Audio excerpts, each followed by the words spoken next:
I'll do one thing. I'll read out the summary of the previous paragraph. Okay. Then we'll get the continuity and then we'll read. Okay. Pallavi is today on the camera. Okay. So I'm reading. Okay. So the Lord, this is the previous para summary. The Lord, Ishvara, the Supreme Master, who is omniscient, sees what has to be done. This seeing is his will. It's a form of creative power. Okay? What he's seeing, it gets automatically done. Huh? Like the Bible, God said, "Let there be light," and there was light. Okay, exactly like that. So whatever he is seeing becomes the will.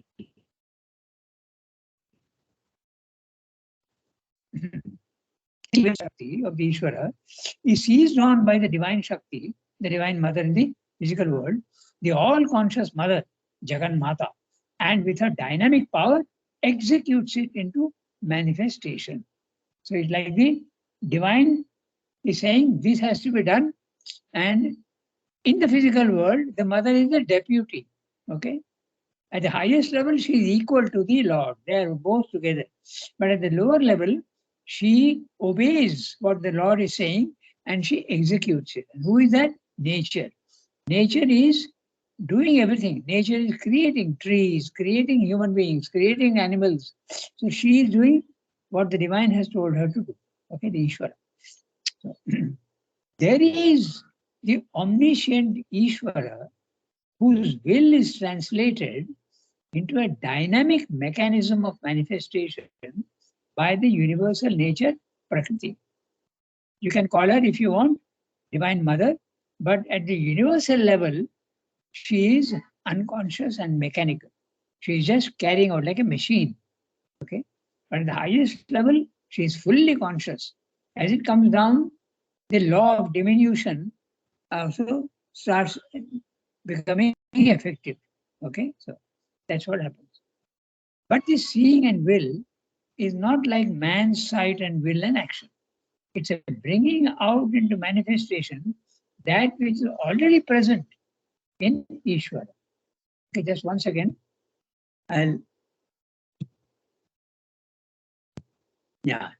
So the seeing of the Lord is not the seeing of man. There is a difference. And the seeing is, one second.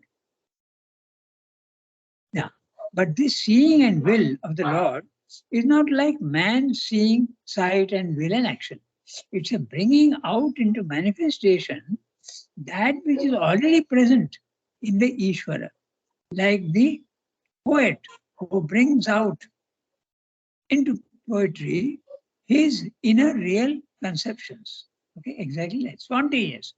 It's a spontaneous and natural process like light coming out from the sun. There is no effort, no motive, no purpose being attempted to be achieved. Okay, it's automatically it comes out. Like the water that comes out of a glacier. Okay, there is no intention, nothing. It's just a natural action. Whatever is there potentially in the divine comes out and nature executes it in the physical world. If man reaches that level of the Ishvara, he has no desire, no responsibility, no action. All takes place in the peace, calm, light, power of the supporting, enveloping, and inhabiting divine. Okay. Now the supporting is the transcendent, the enveloping is the cosmic, and the inhabiting divine is the individual. Okay, the divine is there in all the three. So this is what he has said in the previous para. Now we shall read the para that we have to read today. Okay. So Sunki, have we read the para already?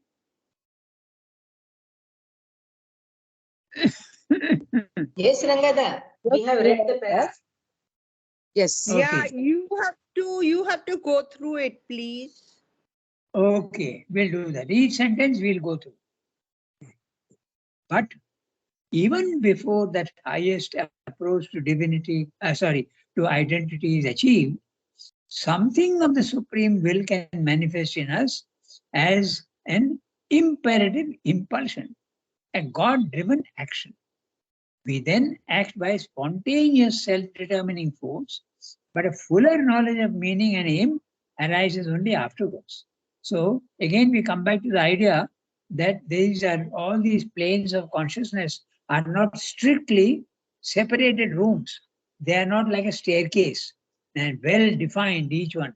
No, they run into each other like rainbow colors or like a ramp if you want. Okay, in a ramp, there is no clear diva. So even if you are in the lower planes of consciousness, sometimes the Supreme will, preferably if you are pure. The more pure you are, the divine will expresses itself through you. When you are joined with the Supreme, you are the purest. When you are at the normal human level, your mind, vital, and body are all impure. So impurity means darkness, and darkness, light cannot come in. Okay. So the more pure you are, the more the Supreme will expresses itself through you spontaneously. That's what he's saying. Okay. So then you don't have any responsibility. You are being manipulated and you're being told what to do and what not to do. When you are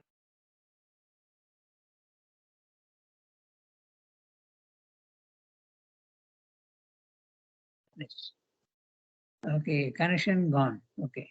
Good. Can you hear me now? Yes, Rangada. Yes, we can Okay. hear Yes, you. Rangada.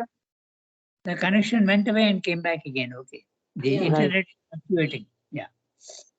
Okay. So this is what Sandra is saying, that even in the lower planes, sometimes you can be guided by the divine intentions. Okay. So I read the next sentence. Okay. And then you understand why you have been asked to do that later on. In the beginning, you may not know, but you just obey.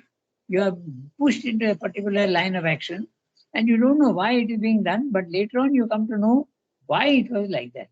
A good example is Sri Aurobindo was made to fail in the ICS examination.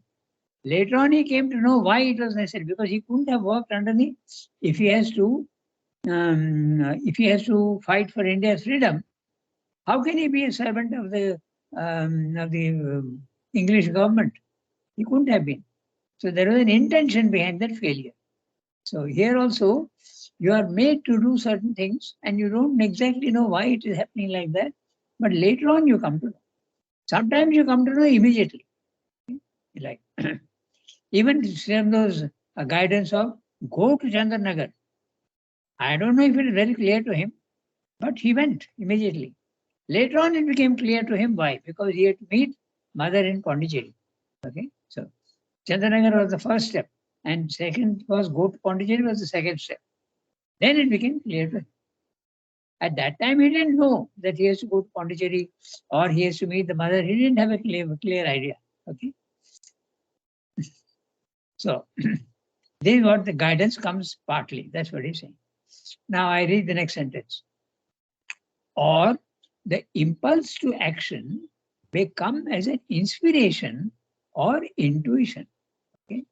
Suddenly you may feel that, oh, the divine wants me to do this. But you have to be very, very careful, because very often people say their desires, they say, oh, the divine wants me to do this.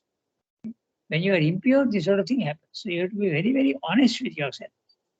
Okay, so that is not so easy. But the purer you are, the more honest you can be.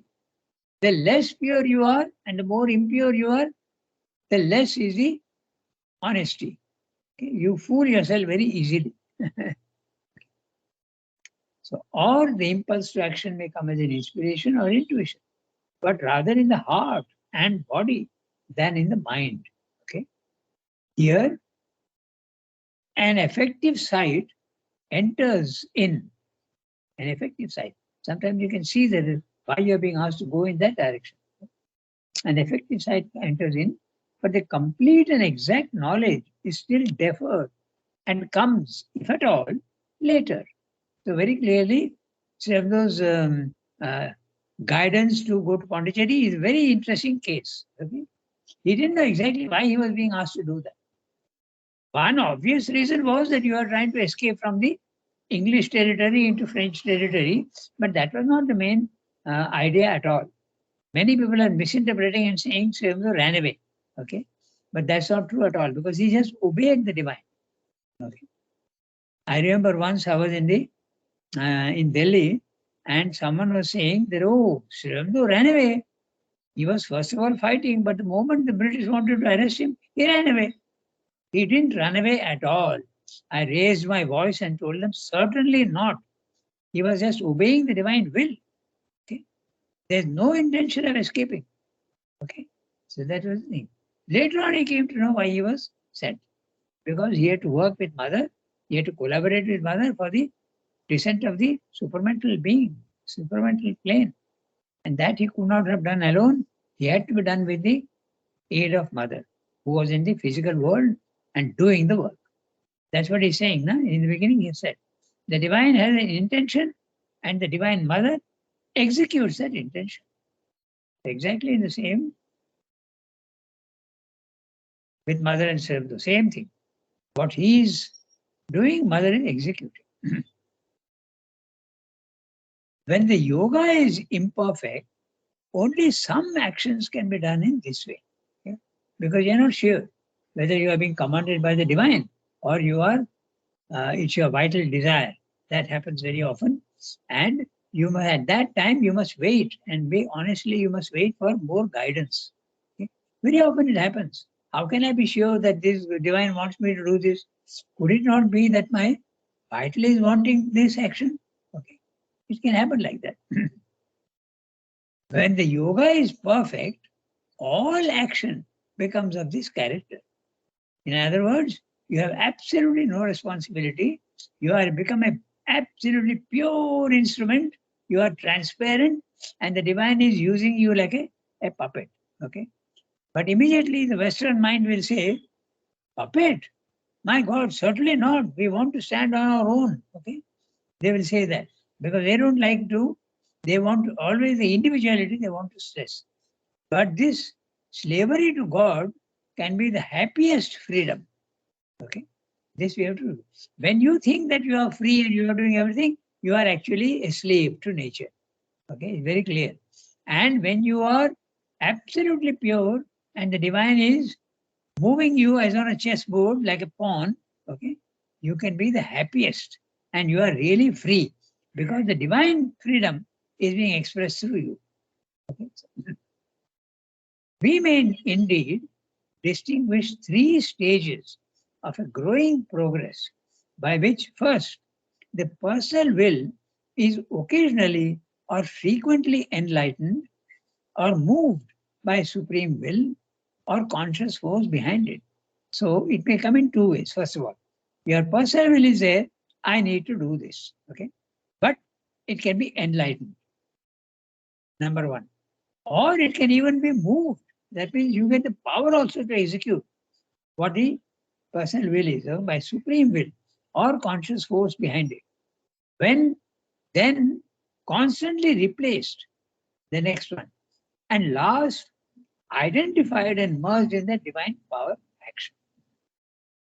Okay, so a very interesting example also I'll give you. Okay, there was a couple who came to Ramana Maharshi, and they were quite elderly, more than 40, 45 years old, and they had no children.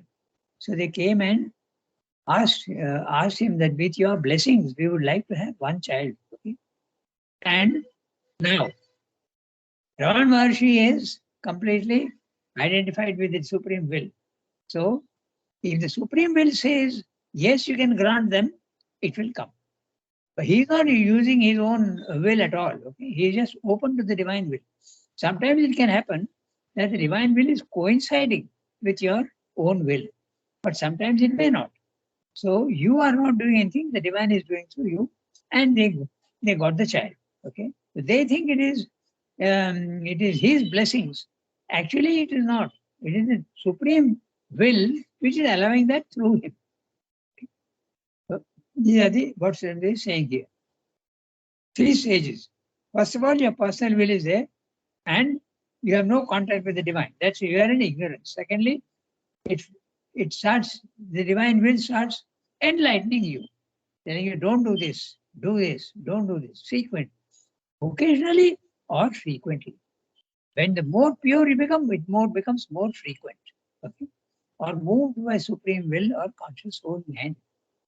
Then constantly replaced. Your personal will is constantly being replaced by the supreme will. You are made to act in a particular way. And last, identified and merged in the divine power action. So then you have absolutely nothing to do. You have just, you are a post office. You are a post office. The divine power is coming into you and it's getting expressed in the world. Okay, you are just a medium. And remember that the divine action in the physical world needs a medium. Okay? You must remember this. Okay, if you know the principle of a company, a commercial company, then it will become very clear why it is like that. Okay, the supreme, the executive manager, okay, the executive personnel, okay, he lays down the policy for the government. But is he going to actually run the factory? No. He has got assistant managers who will see that what the company has to produce is being done at the factory level. So exactly in the same way, the divine will out of the transcendent works through the divine mother, the Shakti. Chit lays down the policy and Shakti executes the policy in the physical world. So this is exactly what he's saying. Okay? And that time you are the happiest person. When the divine is One question. Yeah, tell me.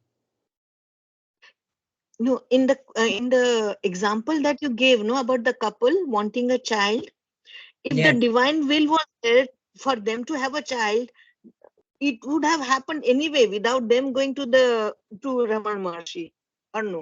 But then, no, but then they may not have had the receptivity. These are all, one can always raise many, many interesting questions. Okay, so it didn't happen, but that means there was the grant. After all, when the divine wishes something to you, he gives you the power also, na? So along with the will, the power also comes in, and then it becomes possible. What is potential can become possible through grace. Is that not it? The divine grace makes possible what is possible is made actual by divine grace. So the divine grace does play a part. It's like a seed is there, then it has to sprout with the blessing.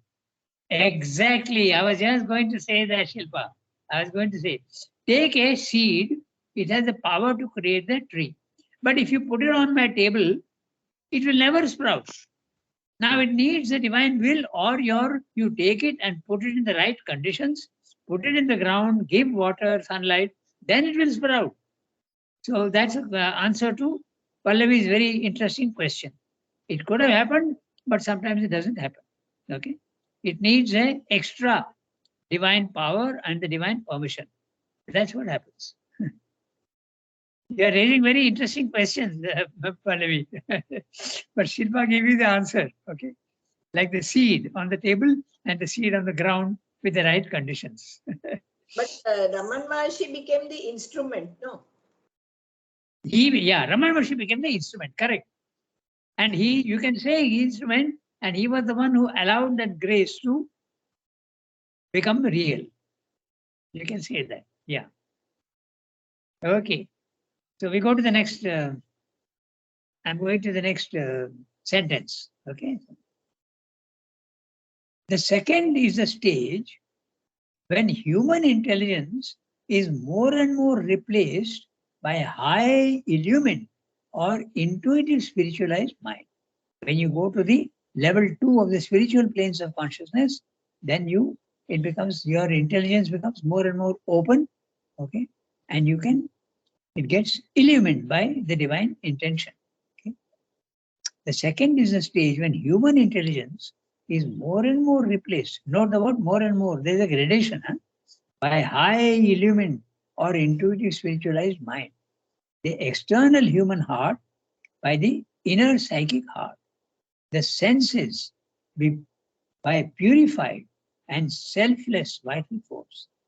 The third is a stage when we rise even above spiritualized mind to the supramental levels. So that's why I go on speaking of 3 levels. Level 1 is the one in which normal human beings live. Okay, we have a mind, we have a body, and we have a vital, but they are all impure, and we struggle as much as we can. The second is when the soul or the consciousness rises to the spiritual planes of consciousness. And the spiritual planes of consciousness are higher mind, element mind, intuitive mind, and the overmind.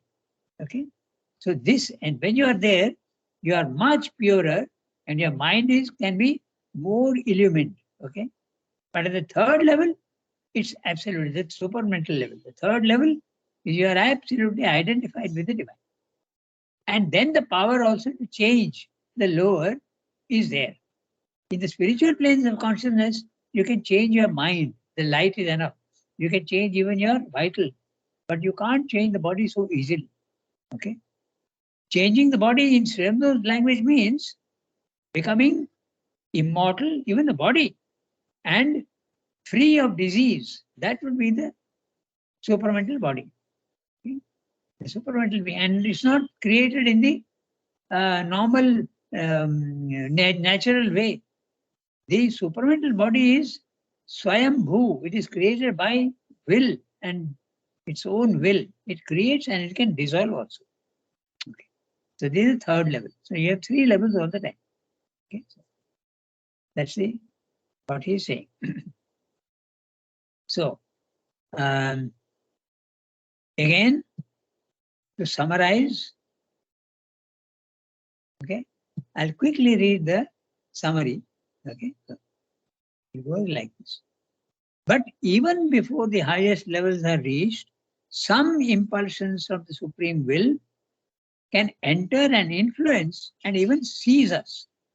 The Sembla is very so particular, can enter and seize you. If it seizes you, it completely makes you do what it wants. Man then acts spontaneously by an automatic force, but the real knowledge. The real knowledge, means and aims can come only later. This impulsion can be seen as an inspiration or an intuition, more in the heart and body rather than in the mind. Okay. So I'm going to use the word inspiration for the divine hearing. Okay. And the revelation is a divine sight. And intuition is like a flash of lightning without it shows you suddenly the truth. And then it only shows you for a certain time. Like a flash of lightning, you see, but the flash of lightning lasts only some seconds. After that, it's gone. So intuition is of that nature. Okay? But if you go to the overmind level, that flash of lightning can become permanent. This is what he's saying. More in the heart and the body rather than the mind. Here too, the executive sight manifests in us, but the full knowledge comes later, if at all. Sometimes it may not come at all. And you may come to know much later, or in the next life you may come to know why the divine was making you act in that particular way. Another possibility is that the divine will can enter in us as a luminous single command, or a total perception, or a continuous current of perception of what needs to be done. This direct command enters the individual will and thoughts and gets executed spontaneously by the body, life, and mind. One example, Sri Aurobindo's experience of hearing the divine will. Go to Pondicherry. He actually heard the voice, and he says that it was a voice that I recognized very well because Sri Krishna was all the time speaking to him. Now, then Sri Aurobindo is saying, but when the yoga is still young, that means imperfect.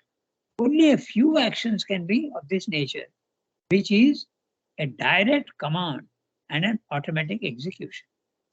But in some moments of intense, elevated consciousness, this type of action is possible. On the other hand, when the yoga has become perfect, all action is done in this way: a direct order and a directly executed action. No questions asked. The progress of the yoga can be said to have three stages. The first stage is when we are still in ignorance and controlled by the body-mind life, outer nature.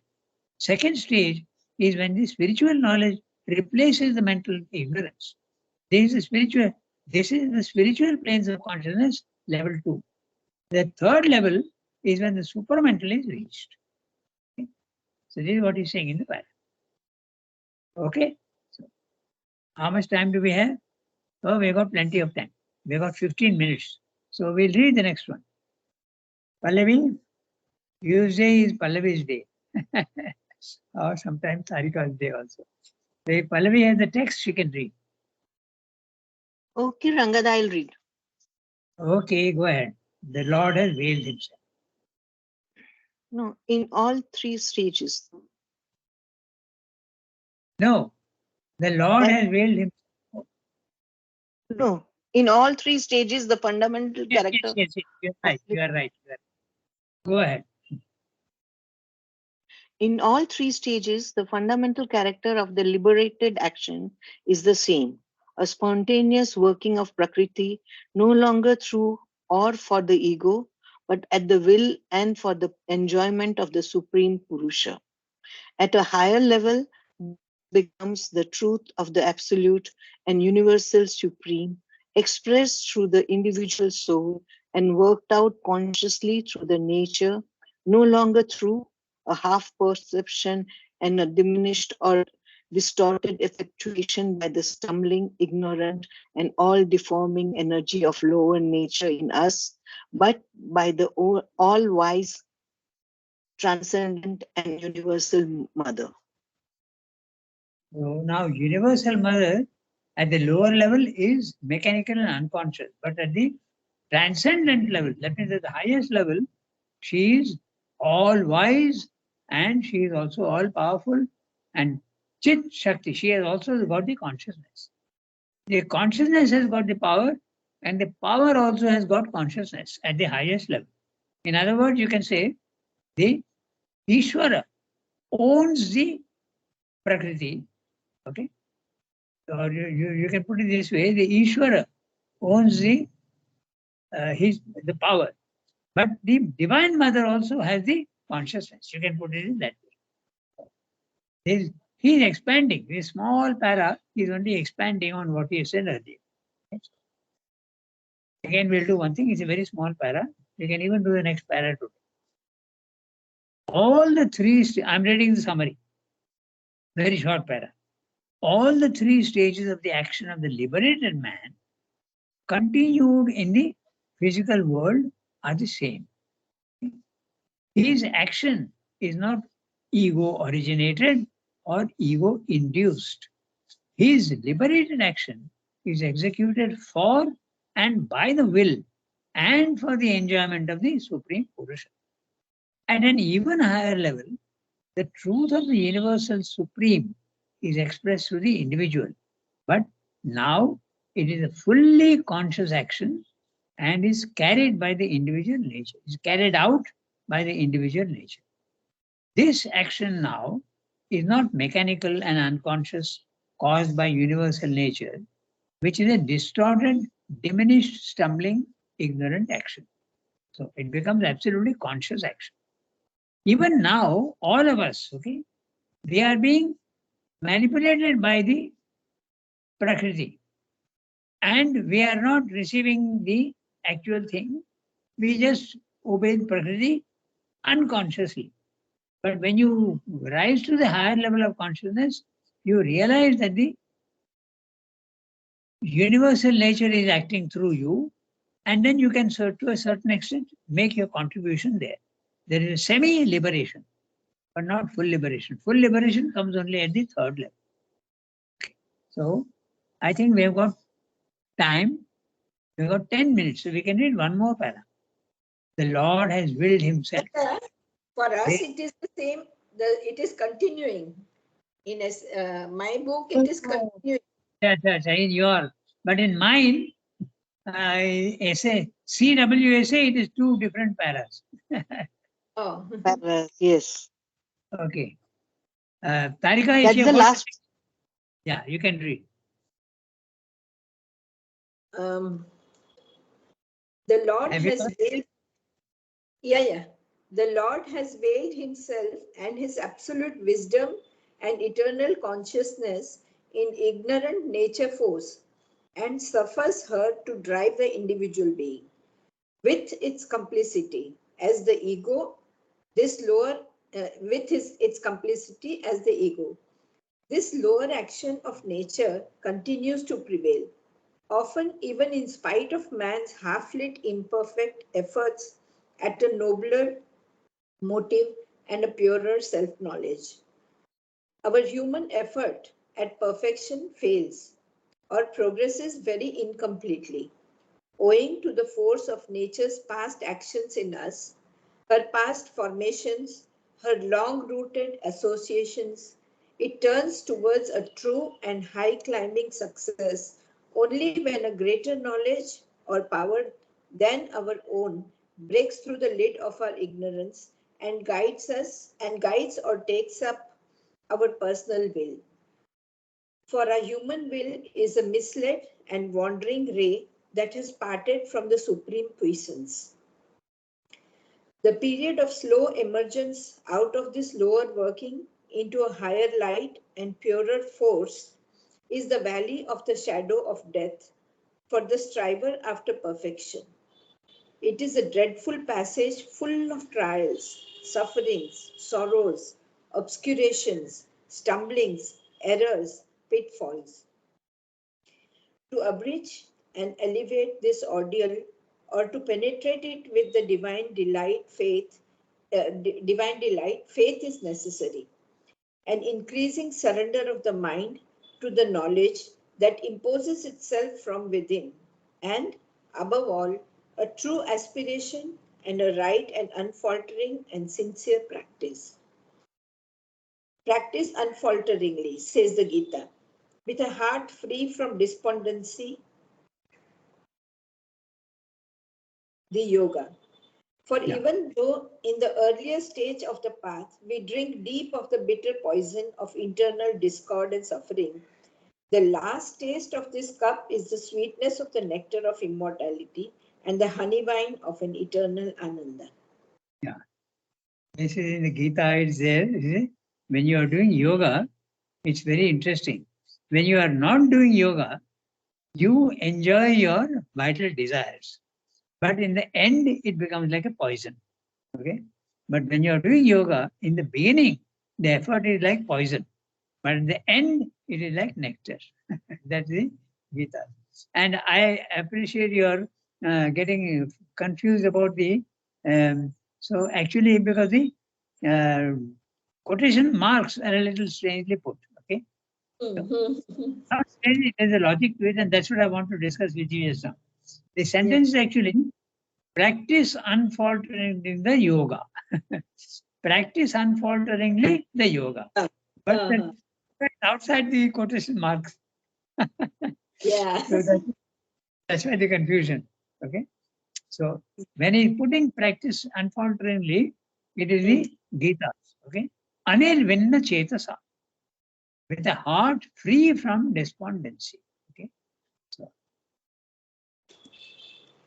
or even though in the earlier stage of the path we drink deep of the bitter poison of internal discord and suffering, the last taste of this cup is the sweetness of the nectar of immortality and the honey wine of eternal Ananda. The Gita has got beautiful images. So this is one of those beautiful images that normal humans, they taste their enjoyments and it's very, very pleasant in the beginning. It's like nectar. But those desires themselves, they will end up in absolutely bad experiences because your desires cannot always be fulfilled. and then it will be like bitter poison. But in the yoga, the poison comes in the beginning, and in the end, it becomes absolute ananda. And why does it come in the beginning? Because you are imperfect and you are working in the shadow of death, as Srila is saying. And look at this, look at the expression. It's a dreadful passage, full of trials, sufferings, sorrows, obscurations, stumblings, errors, pitfalls.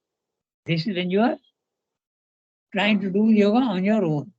But there is one thing which Srila mentions very clearly, that it will avoid all these things, and that is to get the psychic forward. If the psychic comes forward, the difficulties won't disappear, but your attitude to them will be so that you will not suffer. Okay, you will take it as part of your life. So this is the thing. That's why Srila says in integral yoga, the first step is to get the psychic forward. And how do you get the psychic forward? Okay, do you pull it out with a forceps, like you sometimes bring out a child out of the mother? No, you have to use your emotional being. You have to have devotion and love for the divine.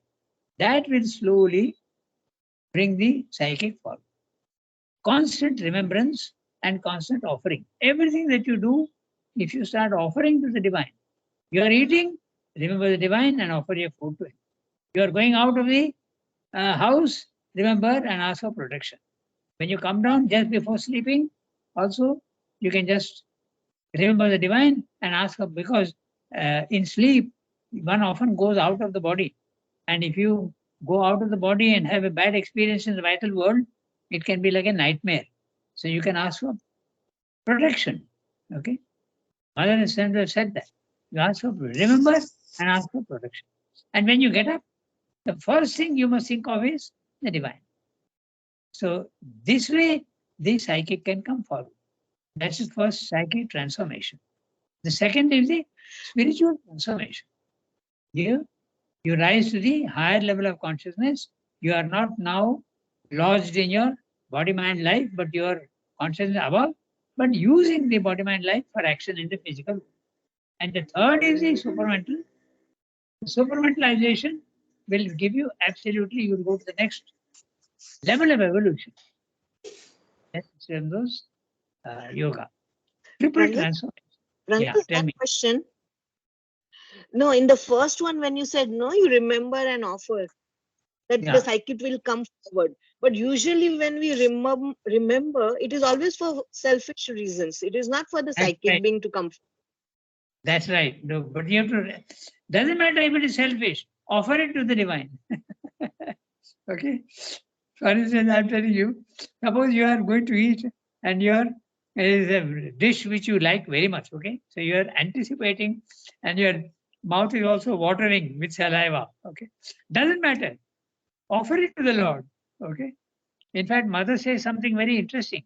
She told Udar once that if before eating you remember me and offer the food to me, you will see that even the food tastes better. Okay. And ultimately, the ananda will be even without the food. Okay. Basically, it is that you have to become more and more conscious, no? That's right. That's right. Yourself. Yes. More conscious. And that is part of the whole thing. As you go on offering, you will become more and more conscious. That's the thing. Rangada, one question. What is the word for Sanskrit you said in free from despondency? Anirvinna chetasa. Anirvinna chetasa. Nirvinna. Vinna, okay, is the nirvinna. Okay. Nirvid is to suffer. So without discouragement and without suffering, anirvinna chetasa, by consciousness, that does not get depressed. That's what it is. Okay. Okay. I see that Archana Di is not there today on the line. I wonder why. What happened to her? I don't know. But anyway. Okay, au revoir, everybody. She said she had gone home, no? Pardon? Archana Bonne journée, everybody. Merci beaucoup. Thank you, Ragada. Thank you, Raghav.